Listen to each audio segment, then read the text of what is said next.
जी नमस्कार। आदर्श विद्या मंदिर के ऑनलाइन क्लास में आपका स्वागत है। आज हम जनरल इंट्रोडक्शन ऑफ पार्टनरशिप का एक और क्वेश्चन करते हैं। आइए देखते हैं।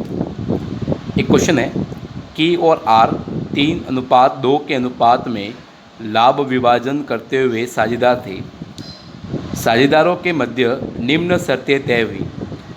पहला पॉइंट, पूंजी पर ब्याज 10% वार्षिक की दर से, आहरण पर ब्याज 5% वार्षिक की दर से, के को वेतन 5,000 रुपये प्रति माह देना, 31/3/2017 को समाप्त होने वाले लेखा वर्ष के लिए निम्न सूचना उपलब्ध है। 1/4/2016 को के की पूंजी 2 लाख रुपये व आर की पूंजी 1,20,000 रुपये हैं। 1/4/2016 को के का चालू खाता 12,000 रुपये क्रेडिट तथा आर का चालू खाता 4,000 से डेबिट था। के द्वारा अतिरिक्त पूंजी लगाई गई 80,000 रुपये। वर्ष के दौरान आहरण के ने 20,000 रुपये, आर के 20,000 रुपये। वर्ष के लाभ 1,34,000। जनरल प्रविष्टियाँ दीजिए तथा लाभ हानि नियोजन खाता बनाइए, पूंजी खाते बनाइए। ये मानते हुए स्थिर पूंजी खाता विधि अपनाई जाती है। सबसे पहले हमको क्वेश्चन को बहुत ही ध्यान से पढ़ना है। बिना क्वेश्चन को समझे हम आंसर नहीं लिख सकते, इसको सॉल्यूशन नहीं कर सकते। क्वेश्चन को समझना है, क्वेश्चन ने क्या कंडीशन दी है, उस कंडीशन को समझते हुए क्वेश्चन को हल करेंगे। तो आइए जानते हैं, दो पार्टनर है के और आर, वो अपने अनुपात जो है उनका लाभ हानि अनुपात यानी 3:2 है। यानी कि इसका मतलब ये हुआ कि उस फर्म से जो भी लाभ होगा वो के और आर जो है वो 3:2 के अनुपात में लाभ बांटेंगे आपस में। इंटरेस्ट ऑन कैपिटल, अब इनके बढ़ते शर्तें तय हुई, यानी संलेख बना हुआ है। कहने का मतलब पूंजी पर ब्याज 10% की देना है, जो इनकी इंटरेस्ट है। पूंजी पर ब्याज हमेशा ओपनिंग कैपिटल पर दी जाएगी, ये हमेशा ध्यान रखना। और 1/4/2016 यानी ओपनिंग कैपिटल 2 लाख रुपये के की और आर की जो है वो 1,20,000 रुपये, यानी कि दोनों की पूंजी अपने को दे रखी है। आहरण पर ब्याज 5% वार्षिक दर से देना है। दोनों के आहरण अपने को प्रश्न में दे रखे, 20,000 के भी है और 20,000 जो है वो आर के भी है। फिर के को अलग से वेतन भी देना है 5,000 रुपये प्रति माह। एक साल में 12 महीने होते हैं, तो 5,000 को 12 से गुणा कर लेंगे तो ये हो जाएगा। अब के ने क्या किया, अतिरिक्त पूंजी लगाई है, एडिशनल कैपिटल है। व्यापार में उसने अतिरिक्त पूंजी लगाई 80,000 रुपये, और आहरण जो है इनके के और आर के 20,000 रुपये। वर्ष के लाभ जो है वो 1,34,000 रुपये है। चूँकि 1/4/2016 को के का चालू खाता नहीं, करंट अकाउंट भी अपने को दे रखा है। इसके अंदर करंट अकाउंट भी दे रखा है। जब करंट अकाउंट का बैलेंस दे रखा होता है, इसका मतलब पूंजी खाते जो है वो स्थिर पूंजी खाता है। अगर प्रश्न नहीं ये तो बोल दिया है, अगर प्रश्न नहीं भी बोलता है और प्रश्न में अगर चालू खाते का बैलेंस दे रखा है, यानी कि करंट अकाउंट का बैलेंस दे रखा है, पार्टनर्स करंट अकाउंट का, तो हमको ये मानना है कि पूंजी जो है वो स्थिर पूंजी खाता विधि से अपनाए जाते हैं। तो स्थिर पूंजी खाते विधि में 2 प्रकार के खाते खुलते हैं, एक पार्टनर कैपिटल अकाउंट, एक पार्टनर करंट, दूसरा जो है वो partner current account. Partner capital account जो है उसमें केवल ओपनिंग कैपिटल और अतिरिक्त पूंजी अगर लाई है व्यापार में, या पूंजी को विड्रॉल किया, पूंजी का विड्रॉल किया है, तो उसके अंदर आएगा। दूसरी सारे समायोजन, इसके अलावा जितने भी समायोजन जो होंगे, एडजस्टमेंट जो होंगे, सैलरी, बोनस, कमीशन, ब्याज से संबंधित प्रावधान वगैरह जो है, वो सारे पार्टनरों के करंट अकाउंट में जो है लिखा जाएगा। ये अपने को ध्यान में रखना है। तो आइए इस प्रश्नों को हल करते हैं। तो सबसे पहले हमको जनरल प्रविष्टियाँ बनानी है। जनरल प्रविष्टियाँ केवल उन्हीं की बनेगी जिनका अतिरिक्त सूचनाएं में दे रखी है। तो अपनों को ये ध्यान रखना पड़ेगा। सबसे पहले जो जनरल एंट्री जो है वो इस प्रकार से रहेगी। आपको एग्जाम में प्रारूप बना के करना, मैं बिना प्रारूप के कर रहा हूँ।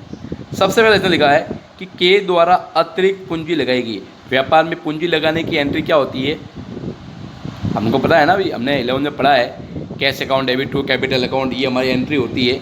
तो यहाँ पर के लगा रहा तो के का नाम आएगा, तो हम कैश अकाउंट डेबिट, थोड़ा सा गैप, फिर टू के लगा रहा तो के का नाम केस अपोस्टेड एस करना, और केस कैपिटल अकाउंट। इतनी पूंजी लगाई है 80,000 यहाँ लिख दो। डेबिट में 80,000, क्रेडिट में 80,000, ये पहली एंट्री। दूसरी एंट्री, उन्होंने आहरण किया है तो drawing account debit to cash account entry होती है।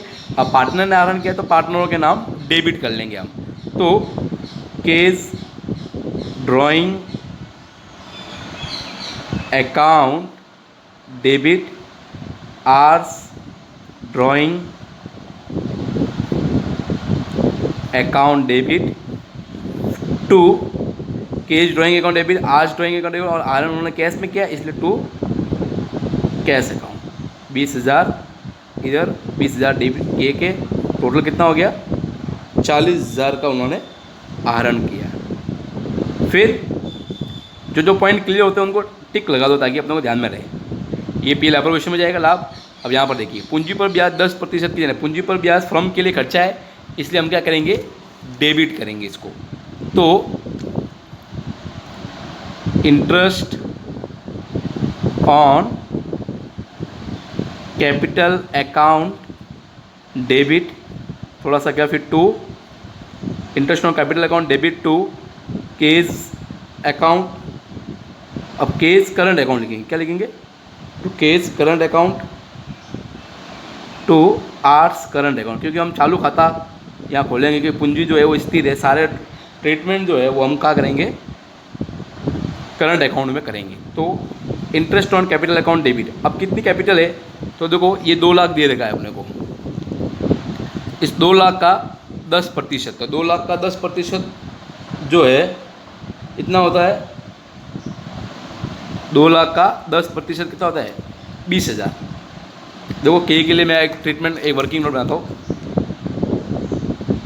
केस इसकी 2 लाख पूंजी लगाई इसने और 2 लाख का 10% के हिसाब से जो होता है प्रतिशत हटाएंगे तो 100 लग जाएंगे, ये हो जाएंगे 20,000। ठीक है, फिर के ने जो है वो अतिरिक्त पूंजी कब लगाई तो ये अपने को देखना पड़ेगा, प्रश्न में जो है देखना पड़ेगा कि उसने ए ने अतिरिक्त पूंजी कब लगाई। तो यहाँ पे एक डेट का जो मिसअंडरस्टैंडिंग है हम यहाँ 1/10/2016 लिख देते हैं, यानी ए ने जो अतिरिक्त पूंजी लगाई है वो 1/10/2016 को लगाई, 1 अक्टूबर 2016। तो 80,000 के ने लगाया, फिर 10% और चूँकि 1/10 को लगाई है उसने 1/10/2016 को लगाई है, इसलिए अब दोनों का परसेंटेज तय करेंगे यानी 6 महीने हो जाएंगे, उस हिसाब से जो है 4,000 हो जाएंगे। कितने हो जाएंगे 4,000, यानी ए का कुल ब्याज जो है वो इंटरेस्ट ऑन कैपिटल बनता है 24,000। आर का कितना है तो प्रश्न में आर का दे रखा है 1,20,000 रुपये। आइए देखते हैं यहाँ प्रश्न में कितना दे रखा है 1,20,000, इसका डायरेक्टली तो 10% निकालेंगे तो कितना हो जाएगा 12,000। फिर सीआर का हमेशा जोड़ एकदम व्यवस्थित तरीके से लिखना है, 24 और 12 को जब हम जोड़ेंगे तो कितना आ जाएगा 36,000 रुपये जो है ये आपकी इंटरेस्ट ऑन कैपिटल की एंट्री होगी। अब इस इंटरेस्ट ऑन कैपिटल अकाउंट को जो है हम पीएल एप्रोवेशन में ट्रांसफ़र करेंगे तो उसकी एंट्री बनाएंगे। तो पीएल एप्रोवेशन में ट्रांसफ़र करेंगे तो PL appropriation account debit to interest on capital account, PL appropriation account debit to interest on capital account 36,000 रुपये हम ट्रांसफ़र करेंगे यहाँ। ये हो गया पूंजी पर ब्याज के संबंध में। अब आहरण पर ब्याज के संबंध में, तो आहरण पर ब्याज संबंध में जो है ये जो आहरण पर जो ब्याज लगाते हैं ये फर्म के लिए इनकम होते है, इसे क्रेडिट करेंगे। चूँकि चालू पूंजी जो है वो स्थिर पूंजी है इसलिए चालू खाते में ट्रांसफ़र करेंगे। तो यहाँ हम लिखेंगे K's current account debit R's current account debit to interest on drawings account. तो दोनों की हमको पूंजी पर ब्याज आहरण पर ब्याज देखना पड़ेगा। 20,000 रुपये आहरण प्रश्न में दे रखा है और 20,000 दे रखा है, उसको 5% जो है वो चार्ज करना है। तो 20,000 दोनों का 20,000 का 5% के हिसाब से जो होता है वो 1,000 होगा। कितना होगा 1,000। तो 1,000 के खाते में लिख दो, 1,000 जो है आर के खाते में, टोटल 2,000। इसको भी ट्रांसफ़र करेंगे, इसको ट्रांसफ़र करेंगे पीएल एप्रोवेशन में अकाउंट में। तो पीएल एप्रोवेशन में आप इंटरेस्ट ऑन ड्राइंग फर्म के लिए इनकम है, इसको इसलिए वो डेबिट कर देंगे interest on drawing account debit to PL appropriation account 2,000 रुपये पूरे डालेंगे यहाँ पे। जैसा प्रश्न पूछेगा वैसा हमको एंट्रियाँ बनाते जाना है। तो अब देखिए कि वापस प्रश्न की तरफ चलते हैं एक बार। देखो हमने क्या क्या किया, पूंजी पर ब्याज की गणना कर दी, आहरण पर ब्याज की गणना कर दी, और क्या बोलते अतिरिक्त पूंजी की एंट्री बना दी, आहरण वाली कर दी। अब कह रही है के को वेतन जो है 5,000 रुपये प्रति माह देना है। अब सैलरी देनी है तो सैलरी की एंट्री होने की वैसे सैलरी एक्सपेंस होता है, salary account debit to cash account, ये हमारी एंट्री होती है। यहाँ के को देनी है इसलिए के salary account debit to cash account, के salary account debit to cash account, ये हम एंट्री बनाएंगे इसके अंदर। Case salary account debit to cash account, 5,000 है महीने की और 12 महीने की हो जाएगी 60,000। जनरल का प्रारूप तो आपको याद ही होगा, सबसे पहले लिखे जनरल ऑफ, फिर डेट, पर्टिकुलर, एलएफ, डेबिट और क्रेडिट। इस प्रकार से हमको निकला है, नरेशन नहीं लिखना है।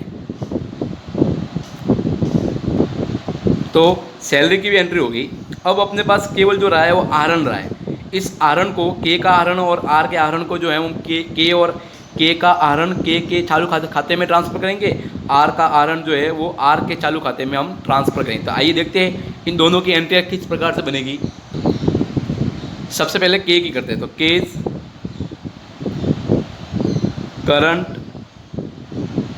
Account debit to K's drawing account, कितने थे 20,000, 20,000 से इसको ट्रांसफ़र कर दिया। फिर दूसरा आर की थी तो R's current account debit to R's drawing account, ये भी 20,000।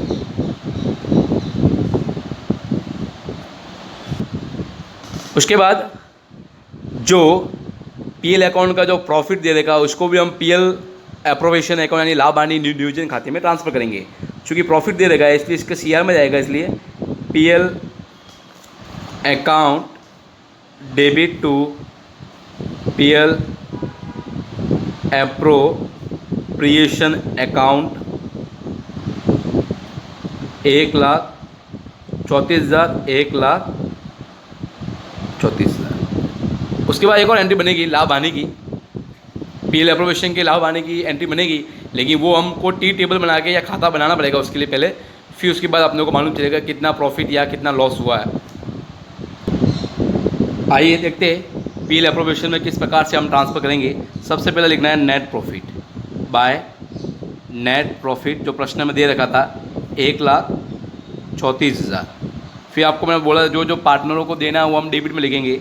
तो सबसे पहले हम लिखते हैं टू इंटरेस्ट ऑन कैपिटल, ये हेडिंग हो जाएगी, और के और आर, के और आर का जो इंटरेस्ट ऑन कैपिटल जो है वो हम लिखेंगे। के का हम देखेंगे जनरल एंट्री, आप देखना 24,000 दे देगा, और आर की जो कैपिटल जो है ब्याज जो है वो 12,000 दे देगा, टोटल हो जाएगा आपका 36,000। फिर के की सैलरी है तो टू केज सैलरी, जो हमने एंट्री बनाई है ना उन्हीं एंट्रियों को ध्यान में रखना पड़ेगा अपने को। टू केज सैलरी 60,000, सब जनरल एंट्री से एंट्रियाँ बनेगी अपने।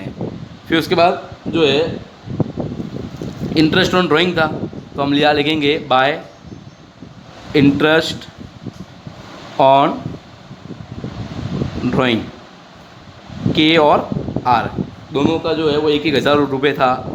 आप एंट्री देख लेना एक बार, 1,000 कितना हो जाएगा 2,000। अब इसके अलावा और पीएल एप्रोप्रिएशन में कुछ नहीं आएगा तो हम सीधा जो है लाभ हानि निकाल देंगे।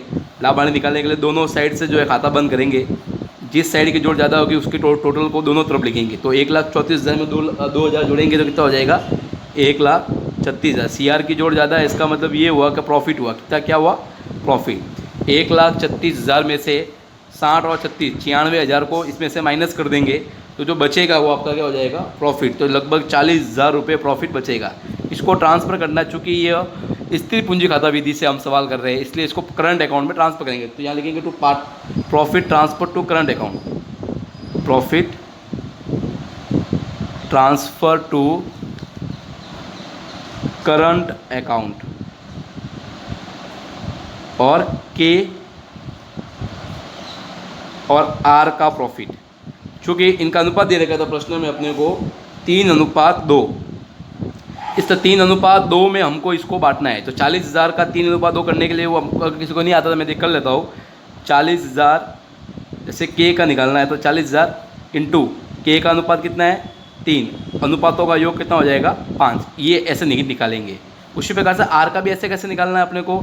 40,000 प्रॉफिट है और आर का अनुपात कितना है 2, तो 2 ऊपर लिखेंगे और अनुपातों का योग नीचे। 3 और 2 कितने होते हैं 5। इस प्रकार से ये हमको गणित ये कैलकुलेशन करनी पड़ेगी। ये दोनों कैलकुलेशन करने के बाद जो हमारा प्रॉफिट आएगा के का तो आएगा 24,000 और आर का जो आएगा वो 16,000। ये आप कर लेना। तो ये आपका आ जाएगा पीएल एप्रोप्रिएशन का प्रॉफिट, जिसको हम ट्रांसफ़र करेंगे करंट अकाउंट में। ये जो प्रॉफिट जो आया है पीएल एप्रोप्रिएशन का, उसकी एंट्री बनाएंगे हम। पीएल एप्रोप्रिएशन अकाउंट डेबिट कितना था 40,000, तो 40,000 यहाँ पूरा लिखना टू केस करंट अकाउंट, क्योंकि हम इसको करंट अकाउंट में ट्रांसफ़र करेंगे। यहाँ अगर करंट अकाउंट नहीं खुलता तो फिर कैपिटल अकाउंट में ट्रांसफ़र करते हैं। जैसा प्रश्न बोलेगा वैसा हमको करना पड़ेगा। टू आर्स करंट अकाउंट, तो 24,000 तो था इसका के का और इसका था 16,000 आर का।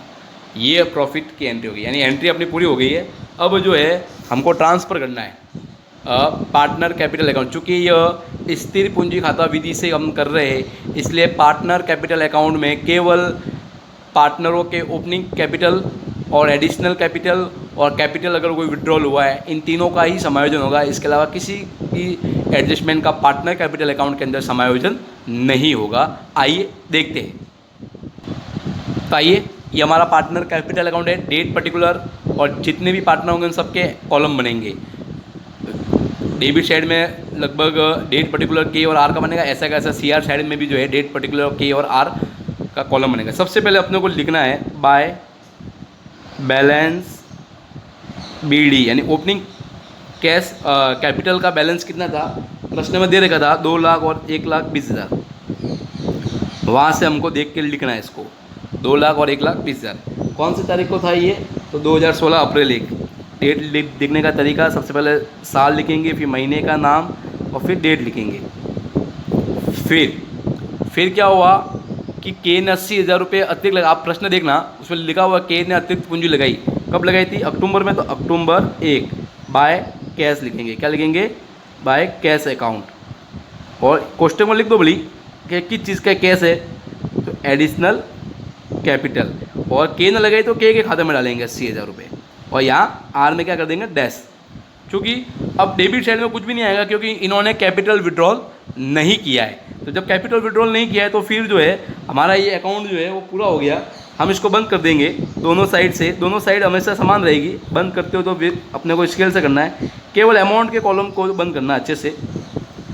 फिर दोनों के टोटल लगाएंगे 2,80,000 के की, और आर की हो जाएगी 1,20,000। जिस साइड की जोड़ जाता है उसकी जोड़ जो है दोनों तरफ लिखी जाएगी। ये हमेशा ध्यान में रखना चाहिए। तो रफली कई बार टोटल भी लगा दिया करो। अब जो कम पड़ेगा वही हमारा यहाँ डेबिट में कम पड़ रहा है, तो डेबिट में हम लिखेंगे टू बैलेंस सी डी।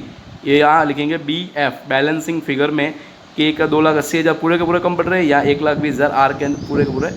ये जो है आपका बैलेंस जो है 2017 मार्च 31 हो जाएगा। 31 मार्च को हमारा क्लोजिंग कैपिटल अकाउंट का बैलेंस जो था 2,80,000 और 1,20,000। अगले साल वापस ये ओपनिंग क्लोजिंग जो है वो आपका ओपनिंग बैलेंस बन जाएगा। अब हम चालू खाता बनाएंगे। चालू खाते में देखेंगे जो बैलेंस दिया हुआ होगा उसी बैलेंस को हम लिखेंगे। सबसे पहले 2016 अप्रैल 1 by balance BD.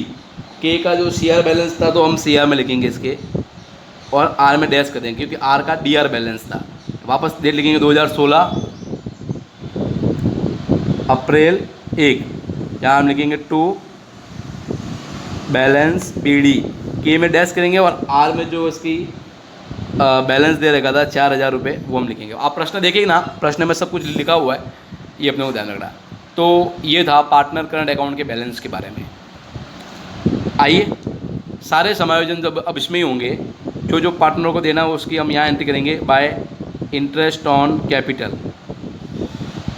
Interest on capital हम देखेंगे कितना है, 24,000 और 12,000। तो 24,000 और 12,000 हम लिखेंगे। फिर लिखेंगे बाय के सैलरी।